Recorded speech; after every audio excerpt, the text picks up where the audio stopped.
Germany ध्वस्त हो रही थी जब हिटलर के लोग निराश होकर पोलैंड के एक बंकर में कुछ ऐसा बना रहे थे जो युद्ध का भाग्य बदल सकता था। 1 लाख से अधिक कैदी और 100 से अधिक वैज्ञानिक 10 एकाग्रता शिविरों में भेजे गए एक रहस्यमय घंटी का निर्माण करने के लिए। पहली नजर में यह निर्दोष लग रहा था, लेकिन हर गियर के पीछे एक ऐसा रहस्य छिपा था जो अपने समय के झात भौतिकी के नियमों को तोड़ सकता था। और सबसे चिंताजनक बात यह है कि उस तकनीक का एक हिस्सा आज भी छिपा हो सकता है। अंदर इसे बनाने वाले सिलेंडर असाधारण गति से घूमते थे, लेकिन उनमें से एक सबसे अजीब यौगिक था जिस तरल में वे डूबे थे। सीरम, एक प्रकार का विकिरणित लाल पारा जो एक प्लाज्मा उत्पन्न करने में सक्षम था, जो कुछ गवाहियों के अनुसार स्वयं गुरुत्वाकर्षण को बदलता हुआ प्रतीत होता था। इसके डिजाइनर एसएस के नेता के दिमाग में एक स्पष्ट लक्ष्य था, एक उपकरण बनाना जो नाजी वर्चस्व की गारंटी देगा। लेकिन सवाल यह है, घंटी वास्तव में किस काम आती थी? कुछ कहते थे कि यह अंतिम हथियार था, अन्य कहते थे कि यह उन शक्तियों को नियंत्रित करता था जिन्हें विज्ञान शायद ही समझा सके।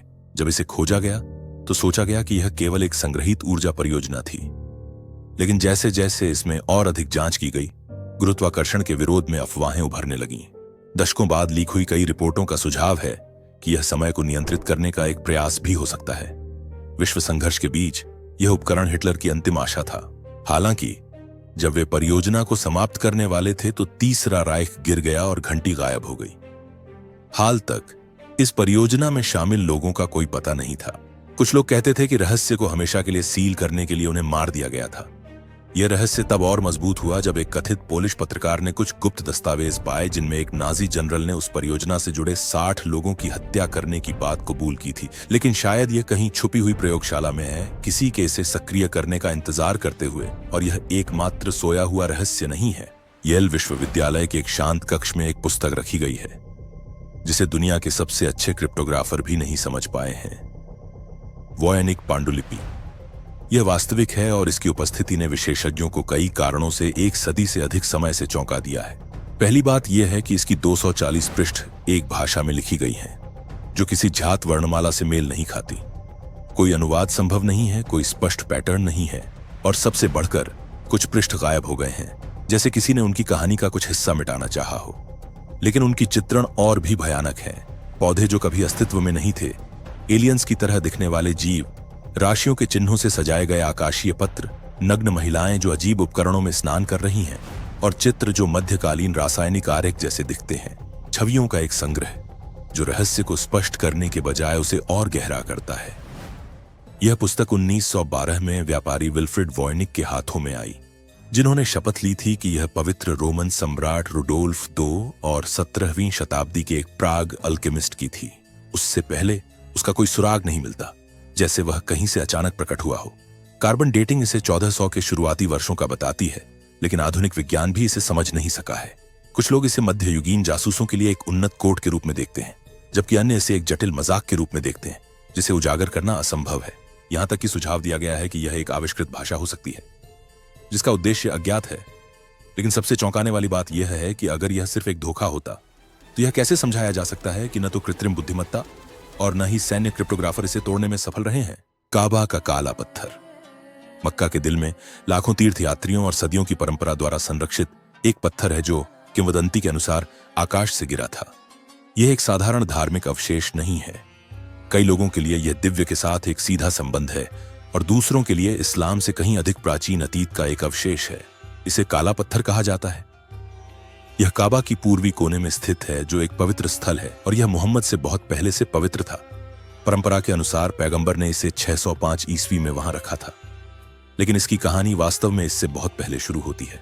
इस्लामी कहानियों के अनुसार आदम को स्वर्ग से निकाले जाने के बाद यह मार्गदर्शिका के रूप में प्राप्त हुई और मूल रूप से यह सफेद और चमकदार थी, जब तक कि मानवता के पापों ने इसे काला नहीं बना दिया। अन्य ग्रंथों में उसे एक दंडित स्वर्गदूत के रूप में वर्णित किया गया है जो आदम को निषिद्ध फल खाने से रोकने में असफल होने पर पत्थर में बदल गया था। कुछ लोग मानते हैं कि यह एक पवित्र उल्का पिंड है, जैसे प्राचीन सूर्य पूजा के अनुष्ठानों में पूजे जाते थे। रोमन साम्राज्य में सम्राट हेलियोगाबालस ने एक पूजनीय उल्कापिंड को सीरिया से राजधानी तक सूर्य देवता हेलगाबल के प्रतीक के रूप में लाया। उनकी मृत्यु के बाद इसे वापस भेज दिया गया और फिर गायब हो गया। कुछ लोग सोचते हैं कि यह सदियों बाद अरब जनजातियों के बीच फिर से प्रकट हो गया होगा और काले पत्थर के रूप में जाना जाने लगा होगा। अपनी इतिहास के दौरान इसने लूटपाट, विनाश के प्रयास और चोरी का सामना किया है। सन 930 में करमती नामक एक समूह ने इसे काबा से हटा लिया और इसे 23 वर्षों तक बंदी बनाकर रखा। अन्य हमलों ने इसे नष्ट करने का प्रयास किया और प्रत्येक पुनः प्राप्त टुकड़े को इसे एकजुट रखने के लिए चांदी के फ्रेम से संरक्षित किया गया। आस्थावानों के लिए यह पवित्र के साथ एक मूर्त संबंध है। इतिहासकारों के लिए यह एक कलाकृति है जिसकी कहानी सभ्यता के प्रारंभ से जुड़ी है। संत ग्रेल शायद पूरे पश्चिमी इतिहास का सबसे अधिक खोजा जाने वाला अवशेष है। ईसाई परंपरा में इसे उस कप के रूप में पहचाना जाता है जिसका उपयोग यीशु ने अंतिम रात के खाने में किया था और जिसे जोसेफ ऑफ अरमथिया ने क्रूज पर चढ़ाई के दौरान उनका खून इकट्ठा करने के लिए उपयोग किया होगा। हालांकि इसकी साहित्यिक कहानी अधिक स्पष्ट है। 12वीं सदी की एक कविता में पहली बार दिखाई देने पर यह एक कप नहीं था बल्कि एक पवित्र थाली या प्लेट थी। 13वीं सदी तक इसमें चमत्कारी उपचार शक्तियों, आध्यात्मिक ज्ञान और कुछ के लिए यीशु और मरियम मगदलीनी के गुप्त वंश से जुड़ने की धारणाएं शामिल नहीं थीं। आर्थरियन परंपरा इसे कई रूपों में वर्णित करती है। एक कप, प्लेट या पत्थर जो उपचार गुणों से युक्त है। कहा जाता है कि जोसेफ ऑफ अरिमथिया इसे ब्रिटानिया ले गए, इसे ग्लेस्टनबरी के झरने जैसे पौराणिक स्थानों में छुपाया। तब से शूरवीर, राजा और साहसी लोग इस वस्तु की खोज में लगे हुए हैं, यह मानते हुए कि इसे खोजना दिव्य शक्ति प्राप्त करना होगा।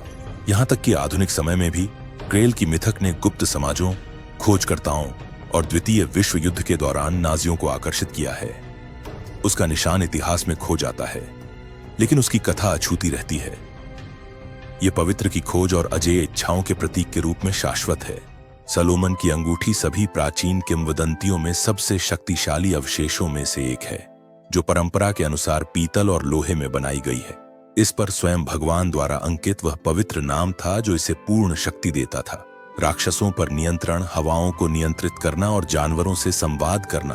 किंवदंती कहती है कि इसकी दोहरी संरचना कोई संयोग नहीं थी।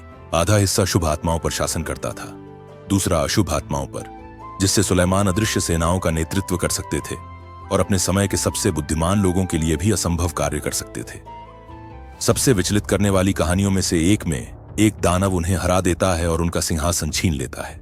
सभी शक्तियों से वंचित सोलोमन एक साधारण व्यक्ति के रूप में घूमता है, जब तक कि एक अप्रत्याशित मोड़ में अंगूठी अचानक एक मछली के अंदर मिलती है जो संयोग से पकड़ी गई थी। इसके साथ राजा अपनी जगह और उस पर अपना प्रभुत्व वापस पा लेता है, जिसे कोई अन्य व्यक्ति नहीं संभाल सकता था। उसका वर्तमान स्थान एक रहस्य है। कुछ लोग कहते हैं कि राजा के अवशेषों के साथ खो गया था, जबकि अन्य कहते हैं कि गुप्त आदेशों की निगरानी में छिपा हुआ है। सच यह है कि किंवदंतियों से परे सुलेमान की मुहर अब भी असंभव पर शक्ति का अंतिम प्रतीक है। मूसा की छड़ी बाइबल और कुरानिक परंपराओं की सबसे प्रतीकात्मक वस्तुओं में से एक है, जिसे भगवान की छड़ी के रूप में भी जाना जाता है।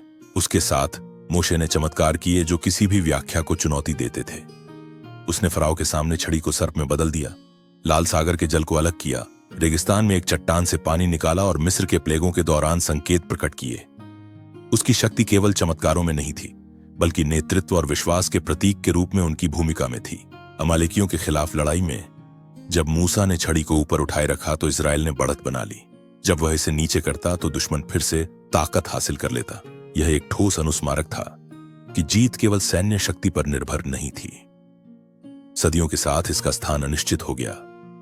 कुछ परंपराओं के अनुसार सोलोमन के मंदिर के 587 ईसा पूर्व विनाश के बाद इसे पुजारियों द्वारा संरक्षित किया गया और पीढ़ी दर पीढ़ी हस्तांतरित किया गया। अन्य कहानियां कहती हैं कि वह कॉन्स्टेंटिनोपल पहुंचा और बाद में फ्रांस गया। आज कुछ लोग मानते हैं कि वह इस्तांबुल के टोपकापी महल में प्रदर्शित है, जिसे 1517 में मिस्र पर विजय प्राप्त करने के बाद सुल्तान सेलीम प्रथम द्वारा वहां ले जाया गया था। विश्वासियों के लिए यह इतिहास में प्रकट दिव्य शक्ति की याद दिलाने वाला बना हुआ है। इतिहासकारों के लिए एक ऐसा अवशेष जिसकी कथा संपूर्ण साम्राज्यों से भी ज्यादा समय से जीवित है। ट्यूरिन की पवित्र चादर दुनिया की सबसे अधिक अध्ययन और बहस की जाने वाली धार्मिक वस्तुओं में से एक है। यह 4 मीटर से अधिक लंबा लिनन का कपड़ा है, जिस पर सूली पर चढ़ाए गए एक व्यक्ति की धुंधली छवि दिखाई देती है, जिसमें सिर पर घाव, हाथों और पैरों में कील के निशान और बगल में एक घाव है, जैसा कि बाइबल के सुसमाचार में वर्णित है। इसका पहला दस्तावेजीकरण 14वीं सदी में हुआ था, लेकिन कई लोग मानते हैं कि इसकी कहानी यीशु की मृत्यु के बाद के दिनों से शुरू होती है। परंपरा के अनुसार कपड़ा गुप्त रूप से यरूशलेम से एदेसा, फिर कॉन्स्टेंटिनोपल और अंत में ट्यूरिन पहुंचा। 1988 में कार्बन डेटिंग परीक्षणों ने एक चौंकाने वाला परिणाम दिया। कपड़ा मध्ययुगीन होगा, जो इसे जालसाजी के रूप में वर्गीकृत करेगा। हालांकि विशेषज्ञ आलोचकों का दावा है कि विश्लेषण किए गए नमूने सदियों बाद मरम्मत किए गए भाग से आए थे, जो दूषित और मूल कपड़े का कम प्रतिनिधित्व करते थे। अन्य अध्ययनों ने पहले शताब्दी की फिलिस्तीन के अनुकूल पराग और रेशों का पता लगाया है, जो इसकी प्रामाणिकता की परिकल्पना को बढ़ावा देता है। वैज्ञानिक, धर्मशास्त्री और संदेहवादी एक अंतहीन बहस में लगे रहते हैं। इस बीच पवित्र कफन ट्यूरिन के कैथेड्रल में संरक्षित है, जिसे ईसाई विश्वास के सबसे शक्तिशाली प्रतीकों में से एक माना जाता है। गैब्रियल का संदूक आधुनिक काल की सबसे विचलित करने वाली कहानियों में से एक है, जो आर्कएंजल गैब्रियल से जुड़ी है। गैब्रियल ईसाई धर्म और इस्लाम में एक पवित्र आकृति है, एक मध्यकालीन पांडुलिपि जिसे मोहम्मद के लिए गैब्रियल की निर्देशिका कहा जाता है, के अनुसार आर्कएंजल ने पैगंबर को एक अत्यंत शक्तिशाली बॉक्स सौंपा था। इसे न्याय के दिन तक खोलना मना था। किंवदंती के अनुसार कहा जाता है कि यह बॉक्स मक्का की महान मस्जिद के नीचे दफन किया गया था और सदियों तक छिपा रहा, जब तक कि 2015 में कुछ निर्माण कार्य द्वारा इसे गलती से खोजा नहीं गया। इस खोज ने, कहा जाता है, प्लाज्मा ऊर्जा की एक रिलीज की शुरुआत की, जो एक क्रेन दुर्घटना के साथ मेल खाती थी और उसके कुछ समय बाद वार्षिक तीर्थयात्रा के दौरान एक घातक भगदड़ के साथ मेल खाती थी। अधिकारियों ने घटनाओं को प्राकृतिक कारणों और भीड़भाड़ के कारण माना, लेकिन कई लोगों के लिए यह पहली निशानी थी कि कोई निषिद्ध चीज उजागर हो गई थी। कहा जाता है कि इन घटनाओं के बाद रूसी धार्मिक नेताओं और पोप फ्रांसिस ने इस वस्तु को सुरक्षित रूप से ले जाने के बारे में चर्चा की थी। कहा जाता है कि दिसंबर 2015 में इसको अंटार्कटिका भेजा गया और रूसी ऑर्थोडॉक्स चर्च को इसके संरक्षण के लिए सौंप दिया गया।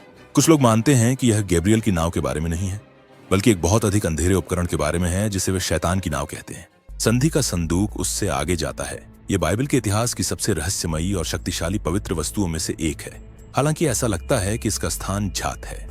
इसे सोने से मढ़े लकड़ी के बक्से के रूप में वर्णित किया गया था, जिसमें मूसा को दिए गए 10 आज्ञाओं की पट्टिकाएं थीं और माना जाता था कि इसमें एक दिव्य शक्ति थी जो नदियों को खोल सकती थी, दीवारों को गिरा सकती थी और इसे पवित्र हथियार के रूप में इस्तेमाल किया जा सकता था। 39 वर्षों के दौरान जब इजरायली रेगिस्तान में भटके थे, केवल पुजारी ही इसे ले जा सकते थे और इसे अनुचित तरीके से संभालना मौत का कारण बन सकता था।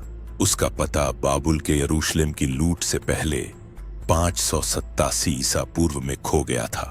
कुछ परंपराओं का कहना है कि यिर्मयाह ने इसे यहूदिया के रेगिस्तान में छिपाया था।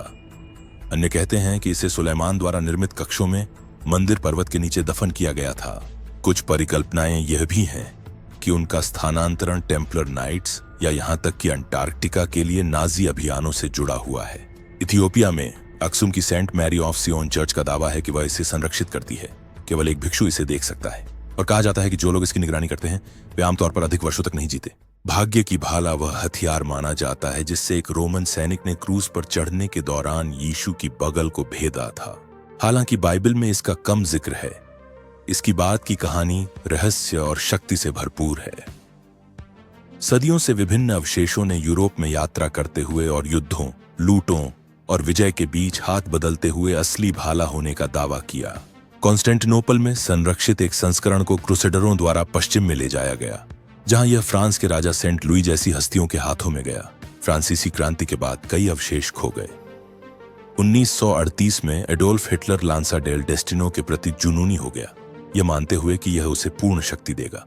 जब जर्मनी ने ऑस्ट्रिया को अपने में मिला लिया तो उन्होंने वियना में रखे गए संस्करण पर कब्जा कर लिया और उसे नाजी गिरफ्त में रखा।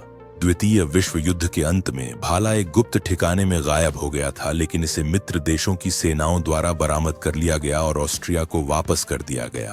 वियना के इंपीरियल ट्रेजरी में आज दिखाई जाने वाली संस्करण का रिकॉर्ड्स के अनुसार सम्राट चार्ल्समैन तक पता लगाया जा सकता है, जो इसे कथित रूप से अभियान में ले जाते थे। हालांकि इसकी प्रामाणिकता अब भी संदेह में है। विश्वासों, दंतकथाओं और ऐतिहासिक जुनून के बीच भाग्य की भाला ने अपनी प्रतिष्ठा बनाए रखी है, जो परंपरा के अनुसार इसे धारण करने वाले को दुनिया पर शक्ति देती है। चिंतामणि पत्थर को पूर्वी परंपराओं में इच्छाएं पूरी करने वाला रत्न कहा जाता है। पश्चिम के दार्शनिक पत्थर की तुलना में एक रहस्यमय अवशेष जो बीमारियों को ठीक करने, दिव्य ज्ञान देने और गहरे इच्छाओं को साकार करने में सक्षम है। हिंदू धर्म में इसे विष्णु और गणेश जैसे देवताओं से जोड़ा जाता है और कभी कभी इसे नागमणि के राजा या मकर समुद्री राक्षस जैसे मिथकीय प्राणियों के माथे पर दर्शाया जाता है। महायान बौद्ध धर्म में चिंतामणि पत्थर देवताओं के हाथों में होता है और अक्सर हवा के घोड़े पर दिखाई देता है। तिब्बती प्रार्थना झंडों पर कहा जाता है कि जो कोई उसके मंत्र का जाप करता है वह बुद्ध के समान एक प्रकार की प्रबुद्धता प्राप्त करता है। तिब्बती दंतकथाएं दावा करती हैं कि यह पत्थर आकाश से आया था। हिमालय के पहाड़ों में छिपे शांभला के पौराणिक राज्य से गिरे एक ताबूत में छुपा हुआ उसका प्रभाव सांस्कृतिक सीमाओं को पार कर चुका है। जापान में देवी लक्ष्मी को अक्सर इसे पकड़े हुए दिखाया जाता है। बाली में किंतमनी क्षेत्र को इस पौराणिक रत्न का नाम सीधे तौर पर मिला है। पीढ़ियों से चिंतामणि पत्थर को सर्वोच्च ज्ञान, दिव्य शक्ति और अनंत आशा के प्रतीक के रूप में देखा गया है। एक वस्तु जो उतनी ही वांछित है जितनी की पहुंच से बाहर। चीन की शाही मुहर प्राचीन साम्राज्य में शक्ति का सर्वोच्च प्रतीक थी। पवित्र जेड में नक्काशी की गई शिबी 221 ईसा पूर्व में स्वर्ग के आदेश का प्रतीक थी। दिव्य अधिकार जो शासक को वैधता प्रदान करता था। इसका निर्माण चीनी सम्राट चिन शी हुआंग के आदेश पर किया गया था। चीनी संस्कृति में जेड सिर्फ एक कीमती पत्थर नहीं था, यह अमृता, आंतरिक शुद्धता और ब्रह्मांड के साथ आध्यात्मिक जुड़ाव का प्रतीक था। यह कहा जाता था कि घुले हुए जेड को पीने से अनंत जीवन प्राप्त हो सकता है और शाही मुहर का स्वामित्व रखने का मतलब था निर्विवाद रूप से शासन करने का अधिकार होना। सील एक वंश से दूसरे वंश में गई और हर परिवर्तन के साथ इसका प्रतीकात्मक मूल्य बढ़ता गया। जिसके पास यह होता था उसे चीन का वैध सम्राट माना जाता था। लेकिन जैसे ही साम्राज्यों का पतन हुआ उनका ठिकाना अनिश्चित हो गया। 10वीं सदी की ओर शाही मुहर हमेशा के लिए खो गई और कभी नहीं मिली। आज उनकी याद चीनी साम्राज्यिक अधिकार की सर्वोच्च प्रतिनिधि और इतिहास के सबसे अधिक इच्छित खोए हुए खजानों में से एक के रूप में जीवित है। इस प्रकार की सामग्री का समर्थन करना न भूलें, सदस्यता लें और इस अन्य बहुत ही दिलचस्प वीडियो को देखें जो आपको पसंद आएगा।